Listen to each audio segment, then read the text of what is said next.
Yay! What is up, everyone? Welcome to Ginger Runner Live, episode number 335. We have a fun episode tonight. I'm excited to reconnect with Krissy. Yeah. Should be super fun. Tonight, our guest is going to be Krissy Moehl, fantastic, legendary ultra runner, race director of the Chuckanut 50K, and now new van life liver.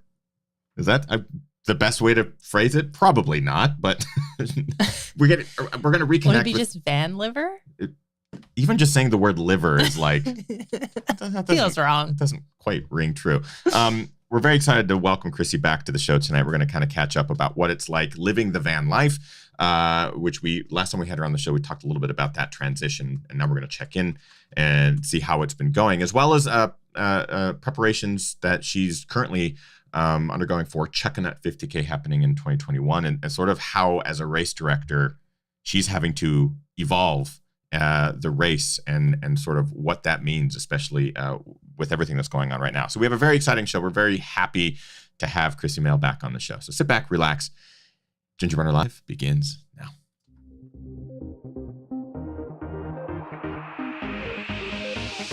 Ginger Runner.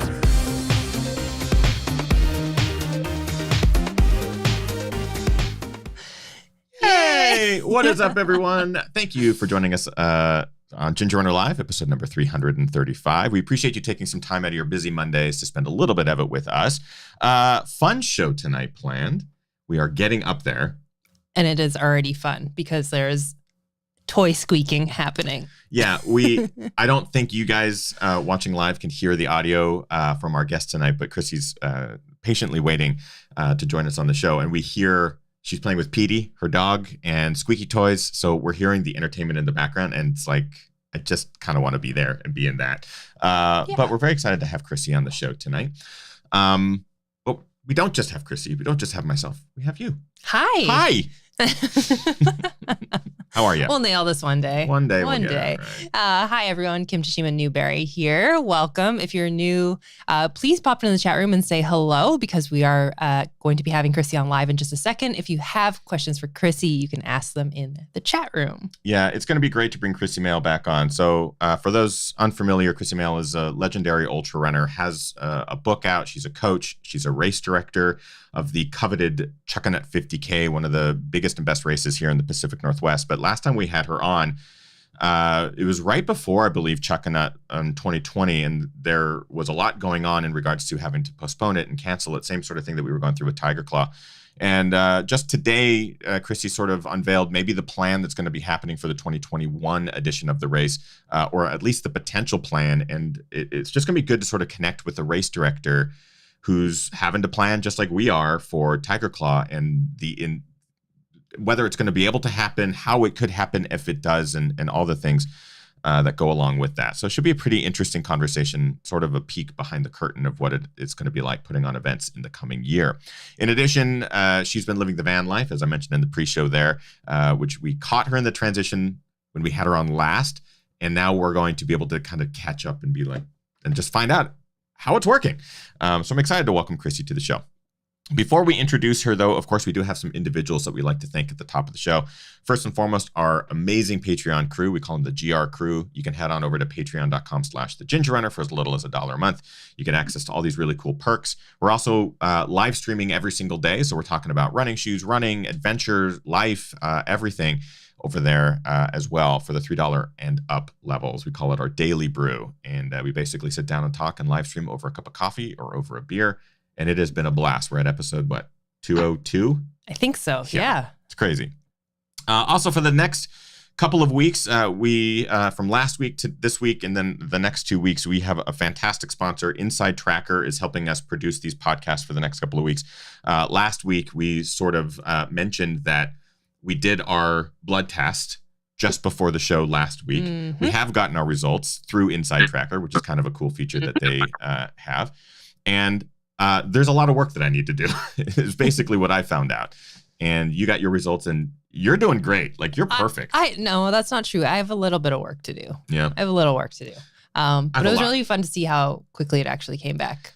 Yeah, it's what's fascinating is the way they break it down is I can understand it. Like, they basically break it down in 44 different biomarkers, and you're able to kind of go one by one and figure out, like, here's what I need to do to improve this. And they have great guidance. You can bring the results directly to your doctor, have them sent to your doctor, and work with them that way. So it's been fantastic. We're excited to sort of see how we can work, specifically me, how we can work on our blood, and we'll be back again, hopefully with some more tests in the future and sort of re-up on that and see how that changes. Without further ado, I would like to welcome our wonderful guest coming to us all the way from about 2 hours north, hour and a half north, depending on traffic. Depending on traffic, yeah. Krissy Moehl. Yay! Hi. Pink elephant. This is what we've been hearing in the background, right?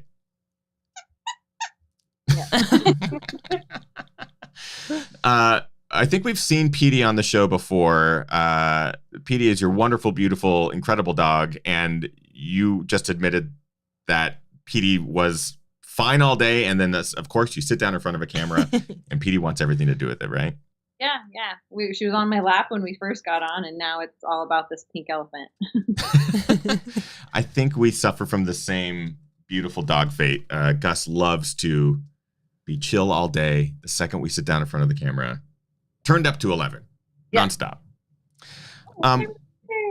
Yeah, we're so honored to have you back on the show, Krissy. And I kind of want to start with the follow-up to van life living, because you made a big shift in your life earlier in this year. What was that? What was sort of the reasoning behind that, kind of transitioning from roof over your head, one place that you live, and now into the more sort of portable lifestyle, van life, as they are calling it these days?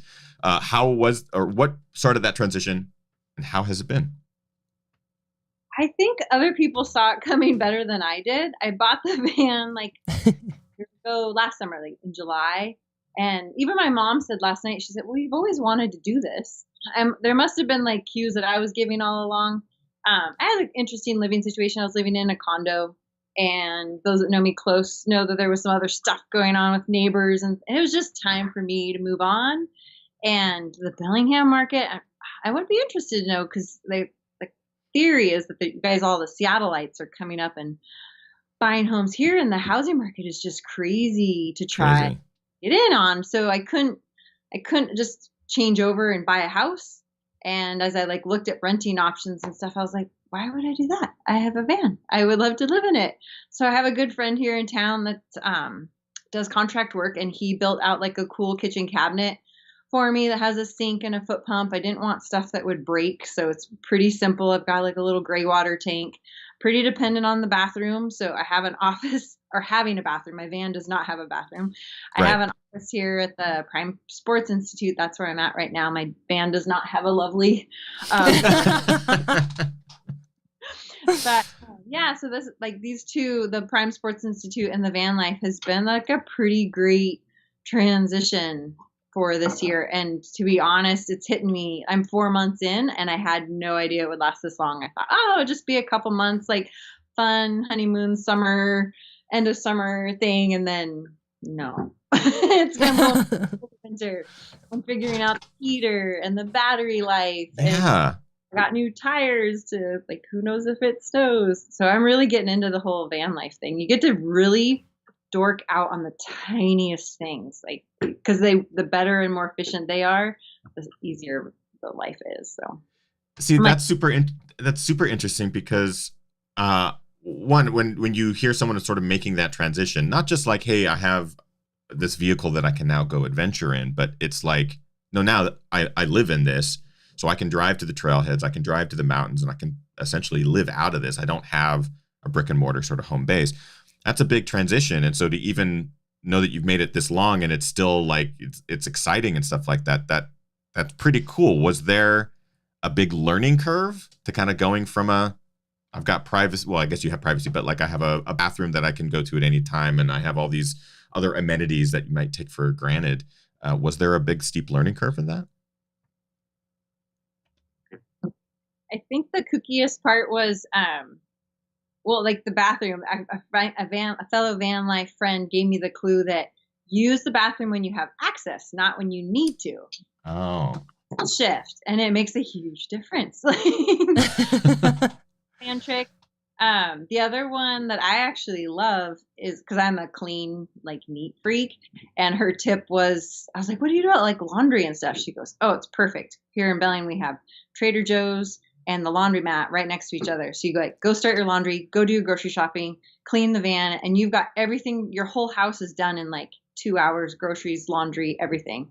Wow. Like, to spend a whole Sunday cleaning the freaking condo. This is a week or whatever.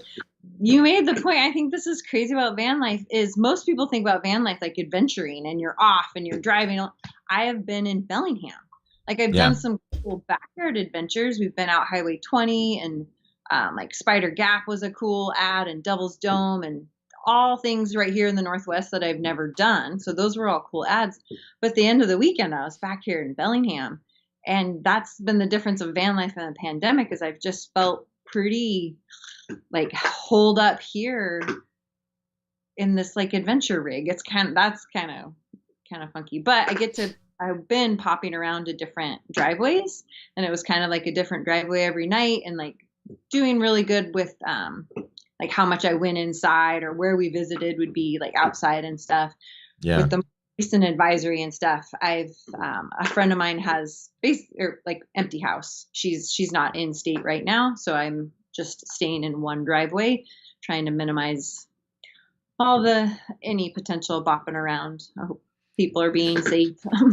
Yeah, no doubt. And I know we have some live questions here for Krissy, and we'll get to those in just a second. But you brought up also kind of geeking out on little things. And I think, Kim and I, in that romantic way of sort of like, let's look at adventure vans and see what's possible. And, what if we gave up our, the place that we rent and we did the same sort of adventure lifestyle. And you begin to realize that there are so many small things that either make your van more efficient or your living more efficient, being able to reduce your footprint, or do we need an actual electronic sink pump? Can we just use a foot pump? And it's amazing how many small gadgets and pieces of tech are designed and made for this type of living that you can really geek out over. Are you constantly making changes? Is it evolving over time, or can you only make big decisions at a time because it changes everything, I guess, the whole system? No, little ones all the time. Like I moved the garbage. That was kind of a big deal. I think it's kind of funny because like what seems like a big deal to me in my tiny space, like, the guy that helped me build it, I was like, look, I moved the garbage. And he's like, yeah, big deal. Like, but we're over here than it did over here. Or like little twinkle lights. I was like, I got to decorate for Christmas. So like a strand of battery operated lights that I put over the visors or whatever. I'm the only one that sees them, but I have them. I love it. Yeah, I think it's super cool and admirable too. Like what a fun way to live. And I know that's I'm sure it's also challenging right now in the climate and with the pandemic and everything going on. So maybe these ideas of being able to travel long distances and doing all that stuff, while it might not be necessarily available right now, I'm sure you still dream of like, I can't wait for that to happen and those things to be open again. We do have live questions, so let's get to maybe one or two of those, and then we'll start digging into some race directing stuff. Yeah, a question from Scott. Scott says, Krissy, what type of heat are you using for the van? And what is the least thought of thing most of us miss when setting up a van? Good questions. So I bought the van partially built out. The guy that owned it before me had done like more of an adventure weekend rig. It didn't have the sink. It did have like a spray pump, which I still use for bathing Petey, like getting the mud off of her. But the van was bought up in Canada and it had a engine block heater. And so they took the diesel line for that, cut it, and that's what fuels the auxiliary heater that's in the internal part of the van. But honestly, one of my tricks is like, as I'm driving into where I'm going to be from the night, I just crank the heat and like get the van really warm. Because if I don't have to turn the auxiliary heater on, it makes extra noise and stuff. So I just try and get the van really warm and then make quick of my night routine and get into bed. Because once I'm in bed, I'm like totally cool. Oh, one like little thing is everybody was like, you got to get an electric blanket. And I was like, yeah, but I don't have electricity. Like I don't have your wall plug-in. So I was on, it was an Amazon purchase, but I got a USB stadium blanket. So like one of those ones I guess people would wrap around if they're going to go watch like a soccer match or something. So I can heat up like this much of my bed. So I put it over my feet and it's like those little things are what make you happy, I think. Has it altered what you are thankful for? Has it sort of changed any of your just kind of perceived previous habits and things like that? Like what are you taking from this that might fuel you or influence decisions throughout the rest of your life? Like this is like a cool adventure to kind of follow along and learn from. Like I'm trying to leech as much information because who knows? Maybe someday we'll get one and be able to adventure on our own. So I'm trying to learn as much as possible. So yeah, like what are the big things you've learned? Those are the words right there. People are going to tell you, you said you were wanting to do this. Like you're going to hold me accountable. I know, Krissy Moehl, like 2 years from now, you're like, dude, what happened? Where is it? You promised. Yeah. Scott also asked, like, what's the thing I didn't anticipate? And it's yeah. Like I noted, I am a clean freak. There's like your kitchen, your entryway, everything is the same. So you step into the van. Pine needles are like the bane of my existence right now. They are always in the van. Like I can sweep and then there's 5 more and I'm like picking them out of the carpet. So like I didn't anticipate like how often you'd be cleaning this tiny little space. It's quick, 5 minutes, but it's pretty constant. So if you have any, like if that kind of bugs you, that's just something to keep in mind. But the simplicity and creativity, to answer your question, I love, it feels so good to like whittle down and get rid of things and like figure out what you really need. I'm really appreciating that. And the other piece, when I was able to do the driveway, I had a bubble, if you will, and I was bouncing between a couple driveways, including my parents and stuff, is being able to witness people's lives more. And like when we live in our own homes, you have your own routine or whatever. So like I spent one Monday nights at Andrea's and Sunday nights at my parents, and like one night a week at Nicole's, and like I was getting to have this regular interaction with these people that are really near and dear to me. And like, well, my mom ended up in the hospital. She had a rough couple months this summer. And so rather than like abandoning my own life, I just brought it with me, and I was down there and I was able to help my mom, and my dog thrived in their yard. And so there's some gifts that were totally unanticipated. And I would say getting to be a more witness and part of people's lives that you just normally wouldn't get, like with that kind of regularity. So I like that part.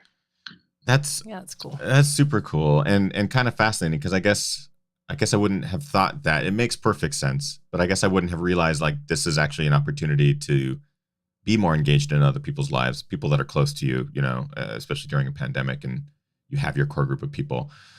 You mentioned creativity. How so? Because that's fascinating to me as a creative person. How did it sort of free up creativity for yourself? Well, how would you have heated a bed? I mean, let's be honest. There you go. Farts. That's probably how I would have done it. But you're so disappointed in me. I'm so disappointed. But I had to go there. But a part of me is also like, that makes, I get it. I get sort of thinking outside the box. Hockey puck, like USB chargeable lights that have magnets, and so they stick in the van, like wherever there's metal surfaces. I don't know. There's I have a Goal Zero battery that's probably on the end of its life, so I'm constantly like resetting and figuring out how to keep the fridge cold. And it's just little things, but like stuff I wouldn't have thought of before. I'm crawling under the van and learning where the battery and the house battery, and it's just not stuff that I've typically done, but when it becomes like your everything, you got to, and it's so small and manageable, you get to figure out a lot more. Like I would just call a plumber if something went wrong in the house, right? Yeah. Yeah, I guess you probably have an intimate knowledge of your van because it's your home, it's your walls, it's everything you live within. You have to know the ins and outs of that and how everything works. I think the last question that I'll probably dig into on this is just in regards to food and like food storage and stuff like that. You know, going from a refrigerator in a house where you can have things for days, I imagine you don't have that space. Are you having to go to the grocery store more often or using more dried goods, or what's sort of your food plan in that regard? Totally has changed. In fact, the coaching client I was talking to right before this call, that was something I said to her because we were talking about nutrition and stuff. And I was like, I've really had to shift gears on that because usually I'll eat whatever's in sight. Well, I can't have as much in sight now. It's like not available storage and like how much I can actually keep cold. And like, I can't have ice cream in the van. Like I have to go like buy a cone and have ice cream, not like a freezer, like just little shifts like that. But I have found, I've become a big fan of the picky oats. They have the different mixtures. So like pretty easy pre-run breakfast morning thing. Not sponsored. I just buy them on their website. I love them. Patagonia Provisions. We've got a lot of stuff through that now has made some like good van life quick meals. And like you noted, you just kind of go a little bit more frequently than I probably would. I'd rather not right now. So sometimes like right now it's a little bare in there. I'm like, ooh, I think it's lentils and rice for dinner. But yeah, like, you kind of make that happen. I love learning about these adaptations, the things that you adjust, you adjust to make it work, and you learn to live in it. And who knows, you might find that it's pretty beneficial in a lot of ways. I absolutely love that. We do have questions from our live viewers in regards to some of this. Go for it. Maria Delzat's in the chat room. Maria says, Krissy, tell them about all the good stuff you get at the grocery outlet. I just got to run with Maria on Sunday, and we give a friend hard time because the grocery outlet is the best. I just can't buy in bulk anymore like I used to. But yeah, that's actually a really good resource for the kind of things that you can quickly reheat, like rice packets that are already cooked, and so you just have to heat them up. I'd say that's the bigger thing with cooking is fuel management. You don't just let a pot simmer for a half an hour on a jet boil. So I'm looking for things like couscous became a new favorite because I can like boil water, add it to it, and then it does its thing. But like sauteing for a long time or simmering and stuff, those are now out of my cooking regime. And I'm finding different ways of getting calories in my body. How about that? And taking advantage of have it every once in a while, or boiling a bunch of eggs on a stove. So I have hard boiled eggs and things like that. Love it. Go for it. ATB2 says, Krissy, does your van have a name yet? Yes. I name everything. Somebody knows me because I name everything. That's awesome. My van is, and actually this is great timing. My van is named after my grandma. So I've been saving to buy a van for, I guess it was almost 2.5 years by the time I actually bought this one. And to be able to pay cash for it, my grandma passed away when I was 18, and she had put some money into some like stock funds or whatever.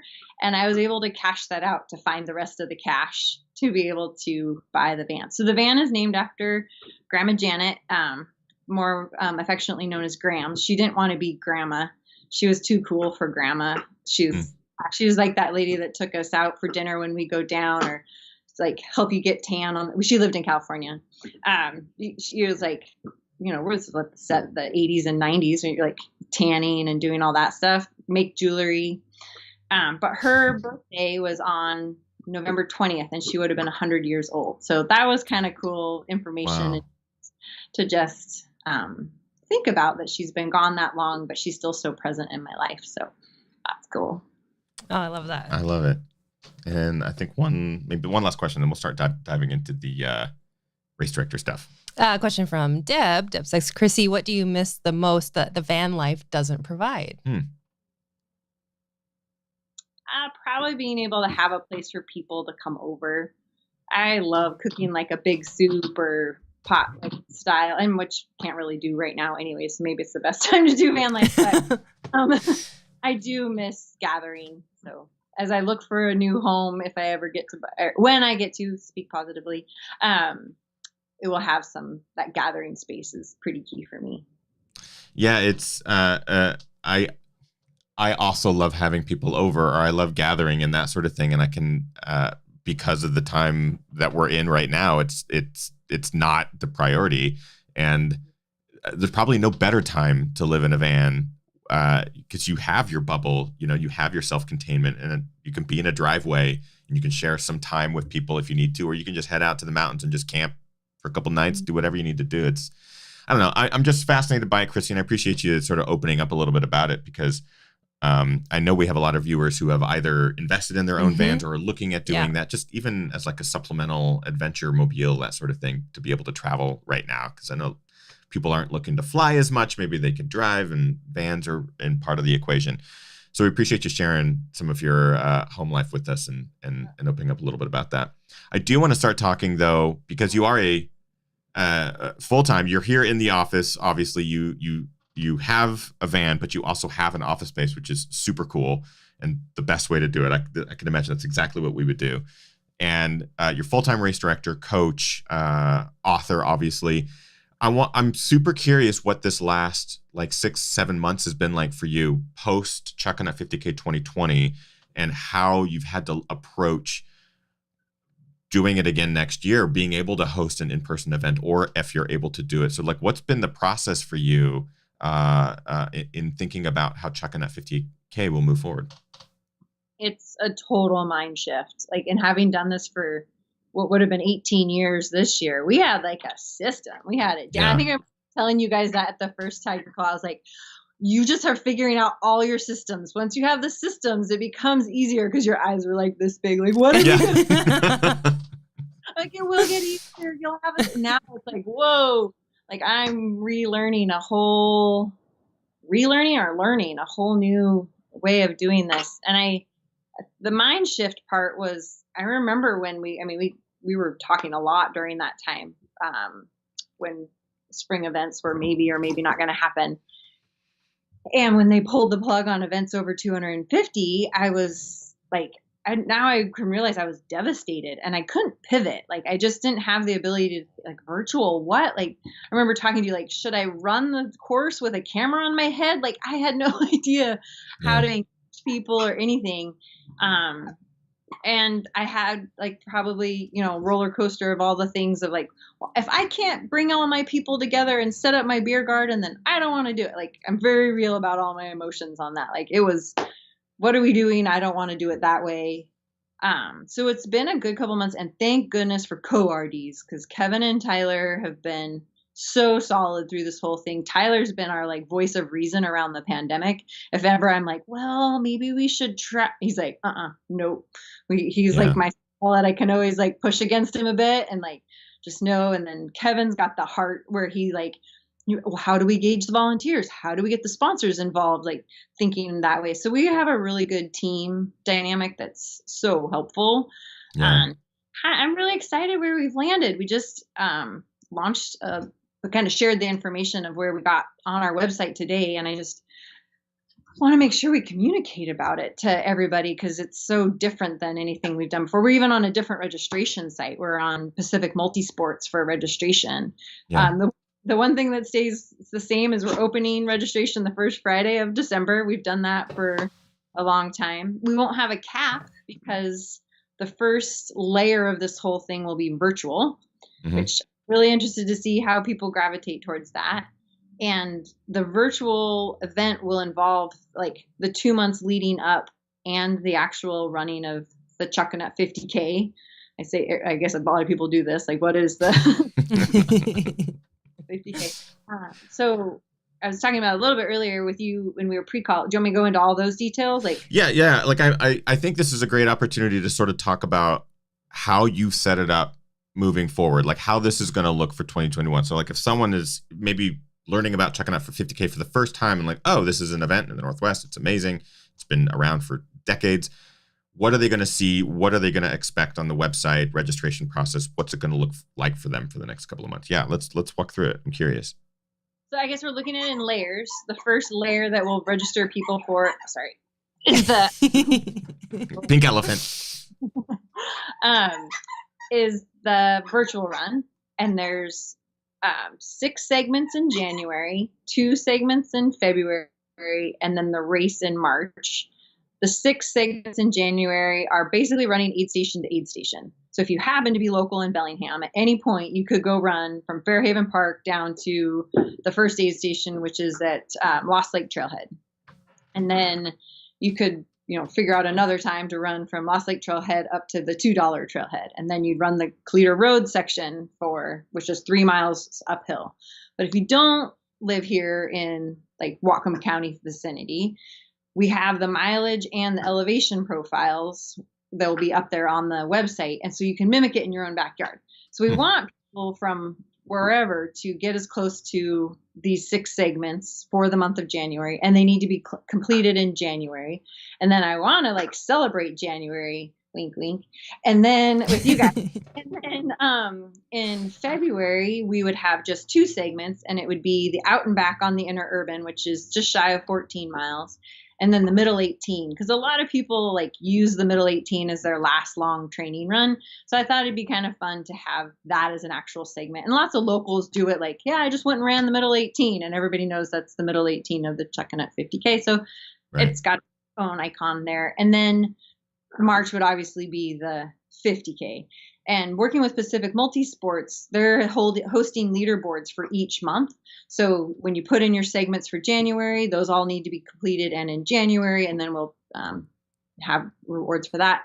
Same for February, and then for March. The other cool piece, and would be the next layer, but still counts in this virtual registration, is these active boxes. And so through a certain time in the month of March, these boxes could be on course, and we could give out bibs to people that could be local. And over the course of, say, a week, they could go run the course and be timed, because the active boxes would be recording times. So I know that's kind of a cool extra layer. We'll just add that in if we can make it work. It's not guaranteed right now. Right now, what we're guaranteeing for the registration fee is you can upload your results for the 6 segments, 2 segments, and 1 segment, January, February, and March. Then we hope to add layers. If by some great chance we are able to have in person and we can logistically do it. Right now, Bellingham and Whatcom County aren't even reviewing permits. They won't even open an envelope if you send them to them. So I can't bring people together in a safe way, permit alone, let alone pandemic and insurance and all of those things. Right. If those things become possible and we have enough time to do it, we'd love to do in person. And so there's a tab on the website now that's starting to detail out what that could look like. It's pretty vague at this point because we don't really know, but they might be hey, if we can do local, just Whatcom County, we would add on in-person event for a small group, and then kind of grow out from there. I would say the one bonus of registering for the virtual race is that no matter when we get to have our next in-person, the people that commit to the virtual race this year will get priority registration for whenever in-person gets to happen. So yeah. I have not done that. We didn't even roll people over from 2020 to 21 because we hadn't done rollovers in the 18 years prior. And that was not something we wanted. Not that we didn't want to, it was just trying to make decisions as we were in the midst of that huge pivot. That wasn't something that made it in our transition. So this giving that priority feels new and unique to me for the Chuckanut 50K.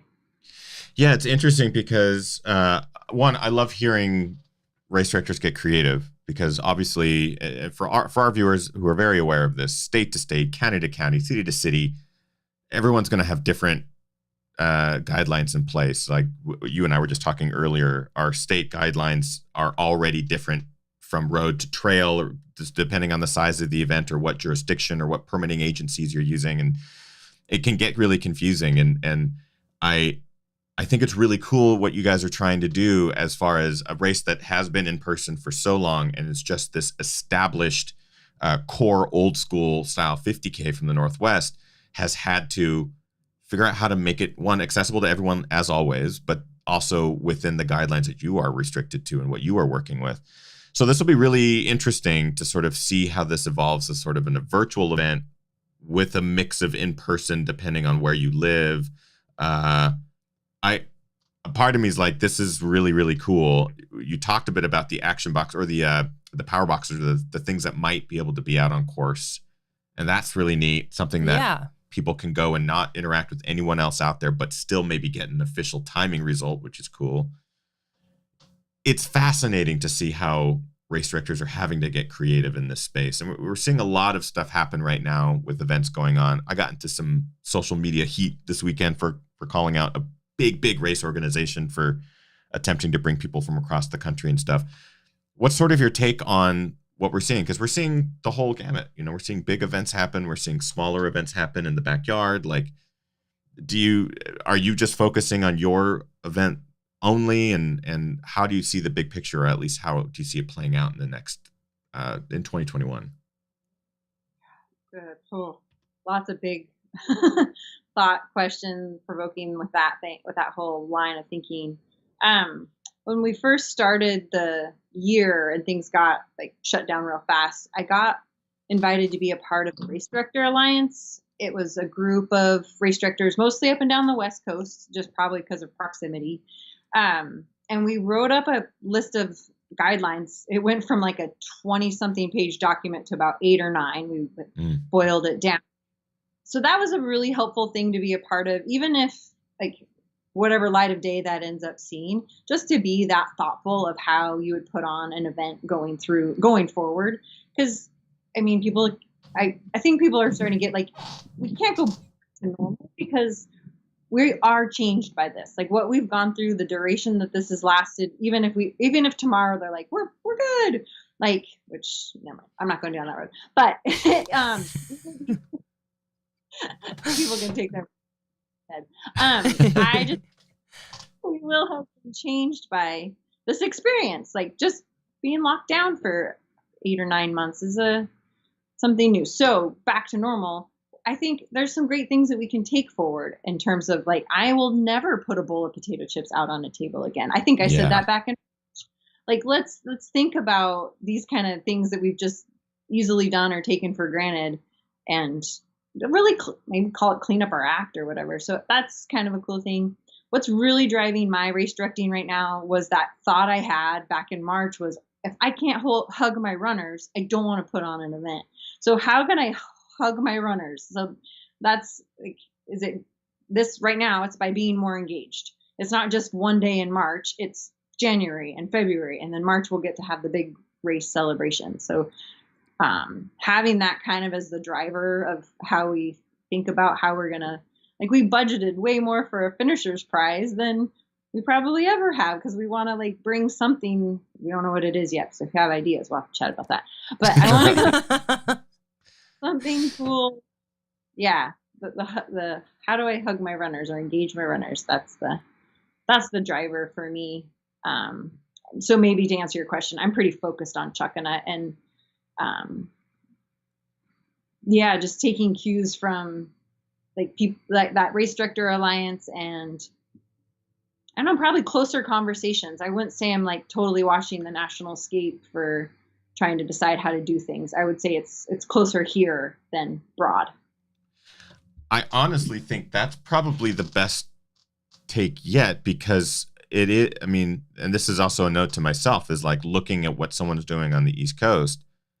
I mean, that doesn't ultimately influence me. It could influence my friends and my friends' communities.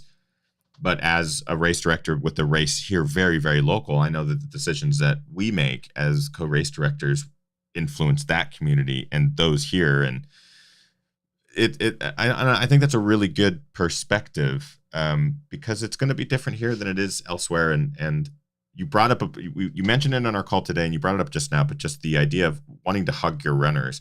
And I think that's what I miss about racing more than anything is showing up at a start line with 200 of my friends and ripping through or getting my ass kicked by a course. I'm not gonna say ripping through a course, but getting my ass kicked by a course with other people who are also getting their ass kicked and having that camaraderie. Like the shared experiences in the community. I couldn't have gotten through Chuckanut 50K when I ran that. I was having a rough moment at one point, and the only reason I got through it is because of like Maria Dalzot and other runners who were out there simultaneously.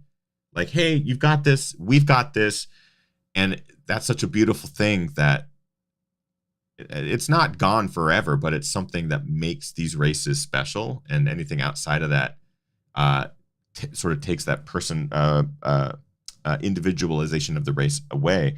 So just the idea of I want to hug my racers at the finish line and thinking of that on a bigger scale of how can I provide that to my runners with these new mandates and things sort of laid over that. Really great way to approach it. Kim just nailed it on the head. The hug is the shared experience, right? Yeah. It's not the, I mean, it is the embrace, but it's also the like, hey, you got this. Like that's part of the hug, right? It's the gathering together, what a hug of all that means. How many times have you done that lately? Like the air hug or whatever. But yeah, like it's the shared experience is what when I say I want to hug my runners. I might not literally hug every finisher, but like you got brought into the beer garden and the sponsor tent and like you had a mug handed to you and you finished and like that's what I'm what's that? What is that? I forget what the term that compares those two. I'm like I've lost more words tonight in my sentences than I care to admit. So my brain is not firing on all cylinders. But I absolutely get what you're saying, and I totally. That's what I'm on board for. I love the idea of that shared experience, the hug. Like, what is the hug of your race? Since it can't be a physical in-person one, what is that version of the event moving forward? And I'm really glad that you are getting creative and still hosting the event in a new and innovative way, because it is something that is so lored in the history here in the Pacific Northwest trail running scene. And I love to see it happen in some capacity, even if it's different than to not see it happen. Not having Chuckanut last year, I know was really difficult for you. You had virtual styles of it and different engagement, but it's great to see it happen, at least in some capacity this year. I'm really excited. Well, 2021, I'm very excited for it. Krissy. That's good feedback. It felt kind of weird today to just like put this out there. And I mean, we always get so excited for the first Friday in December because it's like, fast is it going to fill? And so today putting out something totally new, I'm like, I hope people are on board. And then you wrote and said, hey, can we talk about it tonight? And I was like, oh, that's good. It's because we have to think about these things a little bit differently and with a little bit more innovation. And we have to be, I think, more accepting as to where we are right now in time. We have to understand that, yes, we all want to get 800 people at a start line in Bellingham underneath blue skies or rain. We want that to happen. And we also want a sense of normalcy. So there is a line that keeps everyone safe, that keeps everyone in their own communities. It keeps everyone creative and on their toes and inspired. We're finding it. I think we're finding it, So I'm excited by what Chuckanut's doing and what you guys and your co-directors are doing, Krissy.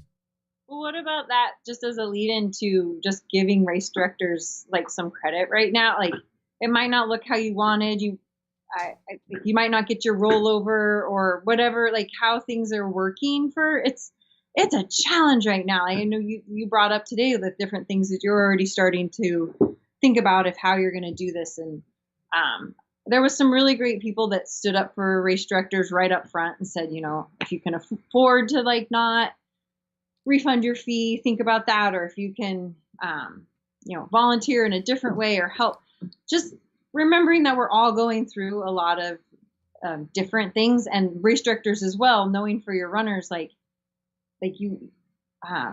got to try.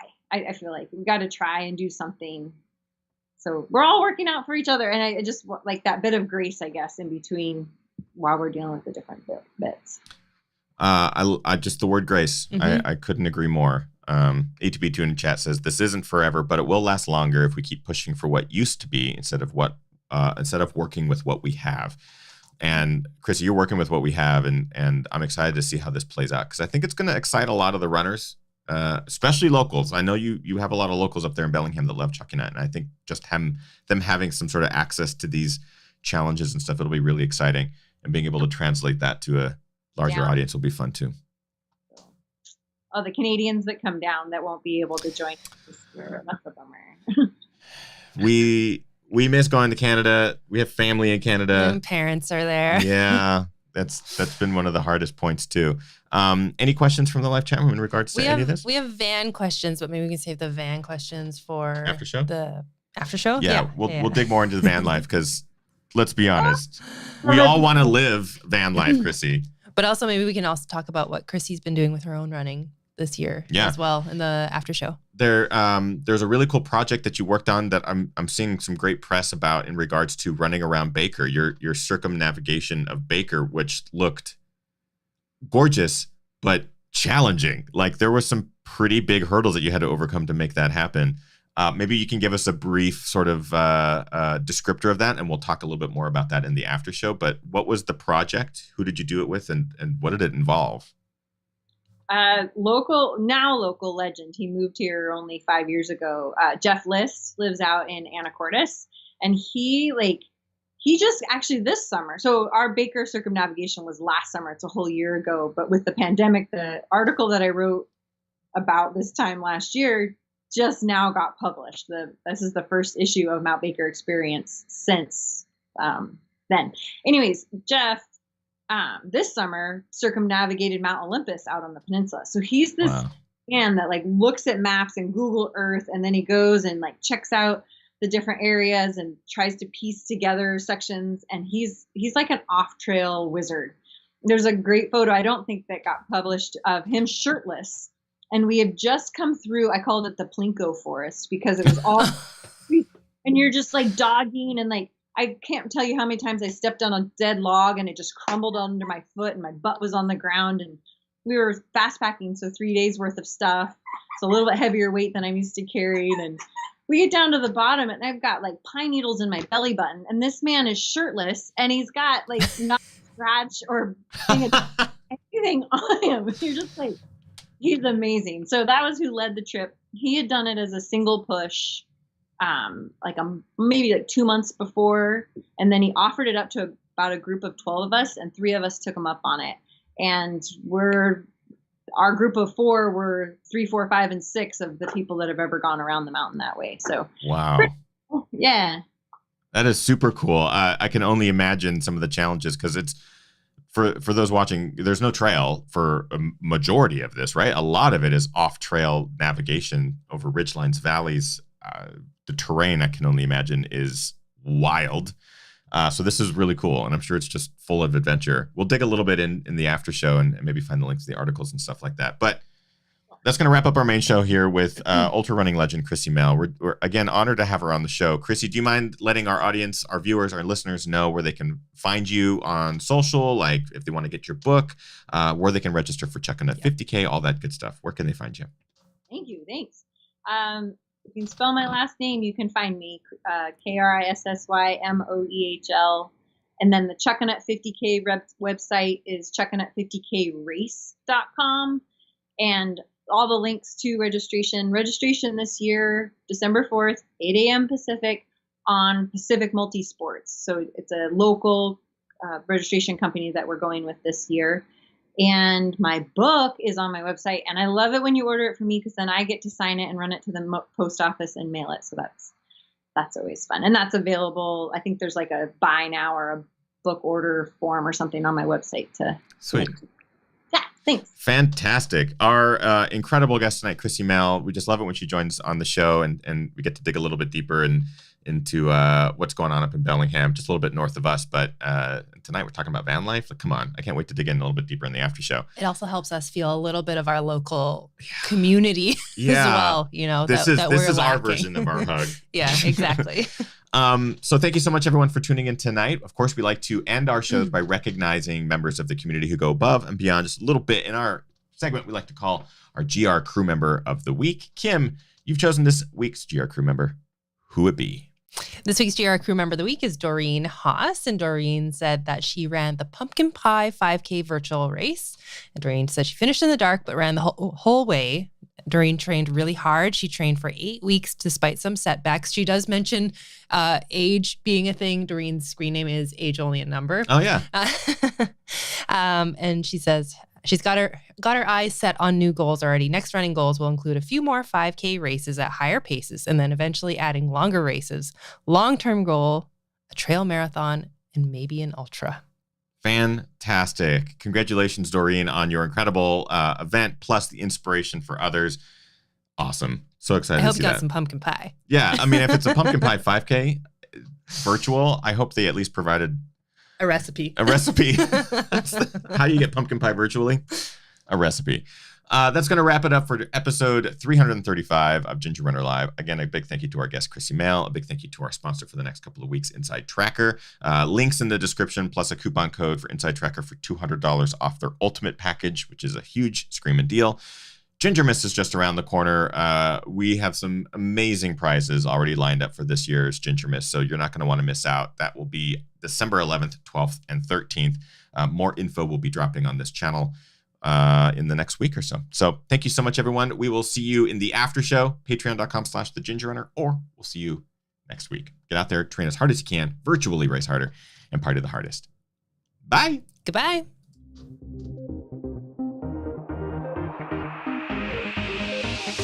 Ginger